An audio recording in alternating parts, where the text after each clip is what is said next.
রাতের আধারে সুরের ছন্দে যেখানে চলে পরমাত্মার সন্ধান, ঠিক তারই আড়ালে মেহেরপুরে লুকিয়ে আছে এক পরম রহস্য। ফকির নাহারুল শাহ তার এবং নিজের পরিবারের জন্য মৃত্যুর আগেই আগাম কবর খুঁড়ে বাঁধিয়ে রেখেছেন। ভবিষ্যৎ মাজারের এই আগাম প্রস্তুতি কি কেবলই আধ্যাত্মিক সাধনা, নাকি এর পেছনে আছে অন্য কোনো অজানা কাহিনী? ফকির নাহারুল শাহর সেই জ্যান্ত মরার গোপন রহস্য নিয়ে আপনাদের সাথে আছি আমি তৌফিক রানা।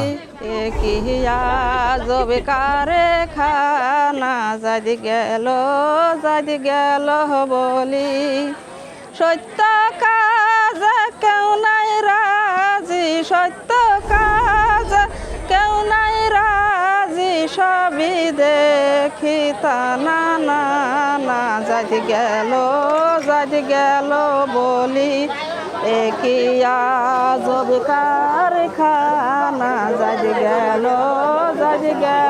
বলি। আমার চারিপাশে দেখতে পাচ্ছেন একদল মানুষ সাদা কাপড়ে নিজেকে মুড়িয়ে নীরব ভূমিকা পালন করছেন। আর এই নীরব ভূমিকা পালন করার কারণ কি, তার অদ্যপ্রান্ত আমরা আজ আপনাদের সামনে তুলে ধরব। মেহেরপুর সদর থেকে মাত্র 3 কিলোমিটার দূরের কালাচাঁদপুরে অবস্থিত ফকির নাহারুল শাহর পবিত্র আখড়া বাড়ি। 2018 সালে খেলাফত পেয়ে দুনিয়ার মোহ ছেড়ে এই বাড়িতেই তিনি এক গম্বুজ মাজার তৈরি করেন।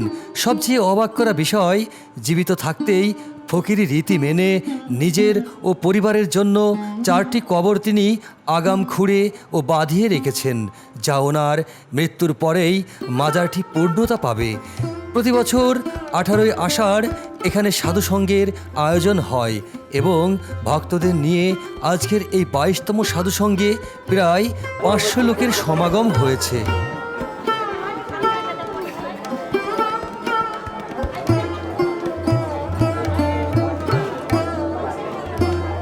আপনারা দেখতে পাচ্ছেন চারিদিকেই কিন্তু সাধু ফকিরেরা ঠিক বসে রয়েছেন। আর আমরা জানতে পারলাম যে মাগরিবের নামাজের সময় আর কি চাল পানি খাওয়া হয় এবং তারপরে আর কি 2 রাকাত নামাজ আদায় করা হয়, এবং তার যে কতটুকু রহস্য, সেই রহস্যটা আমরা জানার চেষ্টা করব।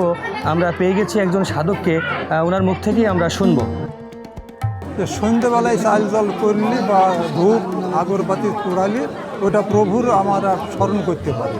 ওই জন্য সন্ধ্যা সকালে যে আমরা 2টো সেজদা দিই, নামাজ আদায় করি। 2টো সেজদা দিতে হয়, 2টো সেজদাই আছে দলিল, 2টো সেজদাই। মানে তারপরে অন্য মতে অন্য রকম আছে, লালন সাইজের মতে আমরা এটা করি।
প্রিয় দর্শক, রাত বাড়ার সাথে সাথে বেশ নীরব ভূমিকা পালন করছেন অনেক সাধু ভক্তরা।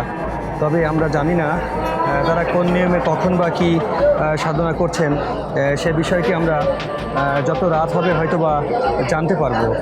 তবে আমরা দেখতে পাচ্ছি কেউ কেউ কিন্তু গভীর ঘুমে মগ্ন রয়েছেন।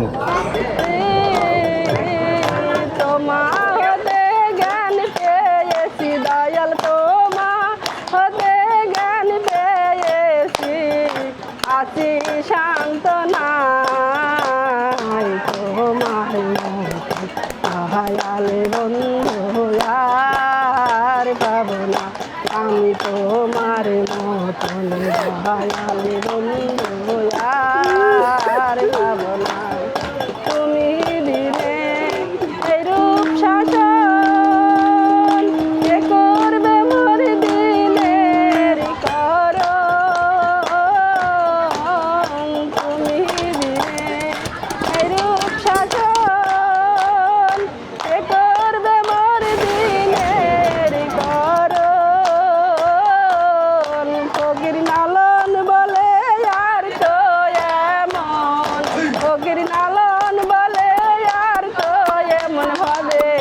বাতি জ্বলবে না দয়ালার পাবো না আমি তোমার মতন বন্ধু আর পাবো না আমি তোমার মতন দয়াল বন্ধু আর পাবো না।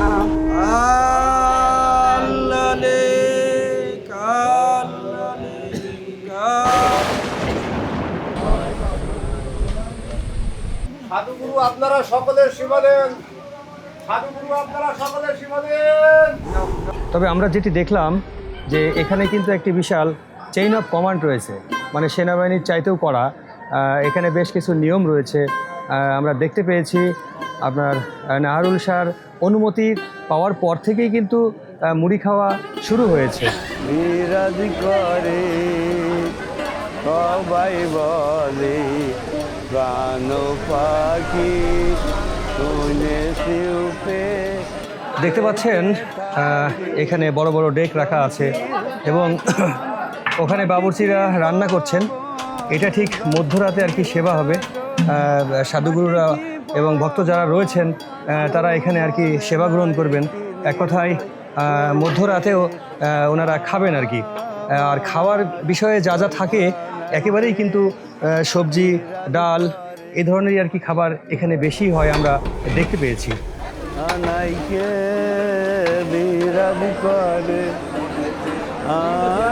আমার ঘর কে বিরাজ করে জনম ভরি একদিন তারে জনম ভরি একদিন তারে দেখলাম না রে দেখলাম না রে। সবাই বলে প্রাণ পাখি শুনেছি উপে সেতে থাকি জল কি হুতাটন মাটি কি পাবন জল কি হুতাটন মাটি কি পাবন কেউ বলে না একটি নির্ণয় করে আমার বরখানাইকে বিরাজ করে। সাধুগুরু সাবধান, আল্লালে আল্লালে আল্লালে ইয়া হক।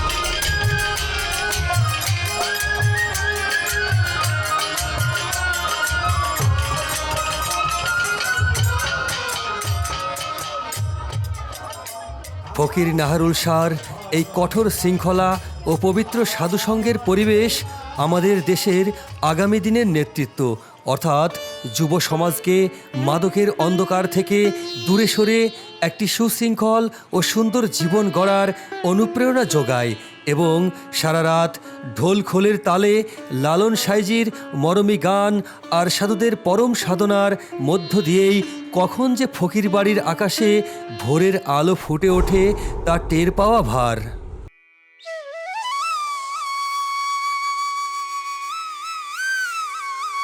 প্রিয় দর্শক, আপনারা দেখতে পাচ্ছেন আমার চারিপাশে অসংখ্য বাউল এবং সাধকেরা কেউ শুয়ে আছেন, কেউ বসে রয়েছেন। সারা রাত বাউল গানের মধ্য দিয়ে এবং তাদের দেহ সাধনা করেই আর কি একটি রাত কেটে গেছে। প্রেমময় জগৎ ভালোবাসার জন্য আমরা এই পথটা এগিয়েছি। এইটাই হলো মুক্তির পথ, এছাড়া কোনো পথ নেই। এই পথের জন্য আমরা গাড়ি বাড়ি সংসার সব কিছু আমরা ছেড়ে দিই। এই মানুষের দ্বারে দ্বারে আমরা দাসত্ব লৈকট্য লাভ করার জন্য আমরা স্রষ্টাকে পাওয়ার জন্য আমরা এই পথে এগিয়েছি।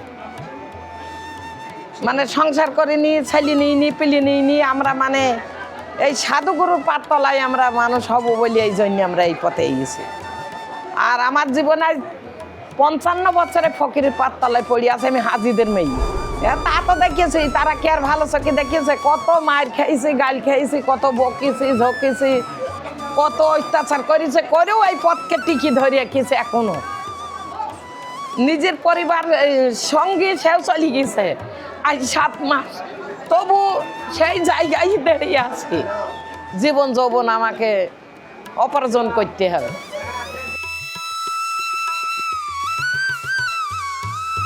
প্রিয় দর্শক, একটি অবাক করা ব্যাপার জানিয়ে রাখতে চাই। এখন এই মুহূর্তে যেখানটিতে আমি হেঁটে যাচ্ছি এবং দাঁড়িয়ে রয়েছি, অসংখ্য সাদা পোশাকের মানুষ আমার চারিপাশে ঘুরে বেড়াচ্ছেন। এখানে পরপর কিন্তু 4টি খবর আগে থেকেই খনন করা রয়েছে।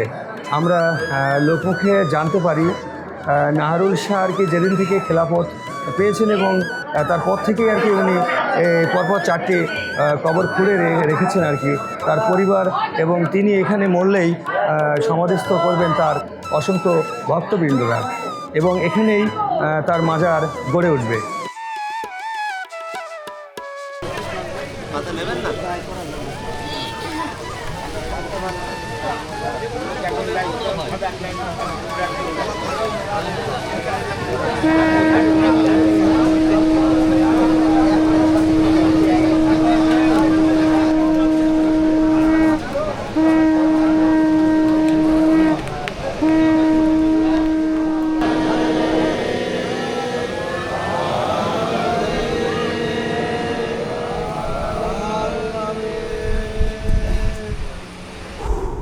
আপনারা দেখতে পাচ্ছেন আমার চারিপাশে অসংখ্য সাধুভক্তরা বসে রয়েছেন এবং আপনার পদ্ম পাতায় তারা নানা রকম ফলমূল আম চিড়া খাচ্ছেন।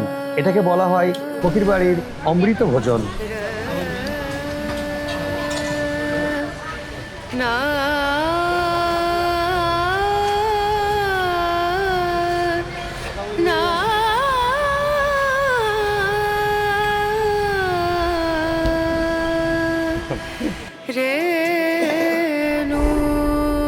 ফকির ও সাধকেরাও আমাদেরই সমাজের মানুষ ও আমাদেরই ভাই, অথচ কিছুদিন আগে দেশের কিছু জায়গায় মাজার ভাঙচুর ও অনাকাঙ্ক্ষিত সহিংসতার ঘটনা ঘটেছে, যা সত্যিই দুঃখজনক। বাংলাদেশ সরকারের কাছে অত্যন্ত বিনয়ের সাথে আমাদের আকুল অনুরোধ, এই মানুষগুলোর কী অপরাধ ছিল তা খতিয়ে দেখে যেন সকল নাগরিকের ধর্মীয় স্বাধীনতা ও নিরাপত্তা নিশ্চিত করা হয়। কারণ হিংসা নয়, বরং সম্প্রীতির মাধ্যমেই একটি সুন্দর সমাজ গড়ে তোলা সম্ভব।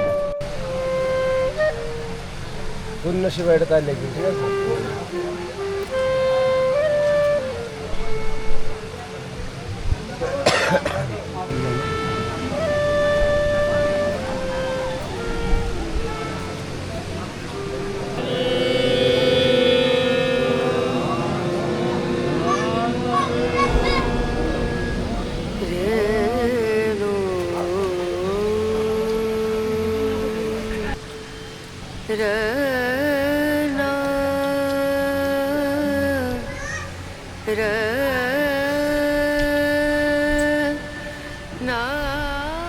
বাপজি যদি কোনো ভুল টুটি করে থাকি বাপ,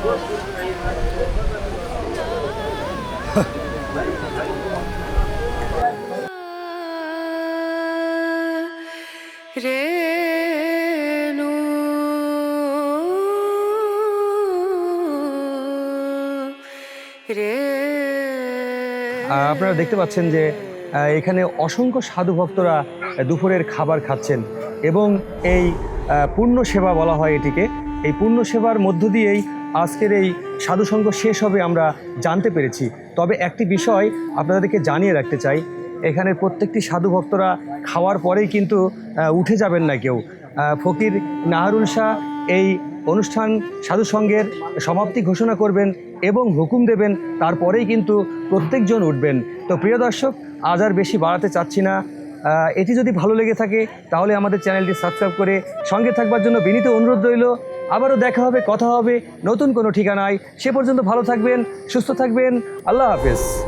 বাপজি যদি ভুল টুটি হয়েছে আমাদের ক্ষমা করে দিবা। বিরাজ করে কাল থেকে অনেক কষ্ট দিলাম, সবাই বলে আমাদের ক্ষমা করে দিবা, পাখি শুনেছি ক্ষমা করে দিবা।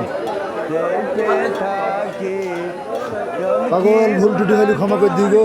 মাটি কি পাবো কাল থেকে ডাকলাম, মাটি কাল থেকে যে আপনাদের ডেকে যদি আমাদের ব্যবহারে ভুল টুটি হয় আপনারা নিজে কোনো ক্ষমা করে দেন। দাদি বাপজি ভুল টুটি হলে আমাদের ক্ষমা করে দিবা।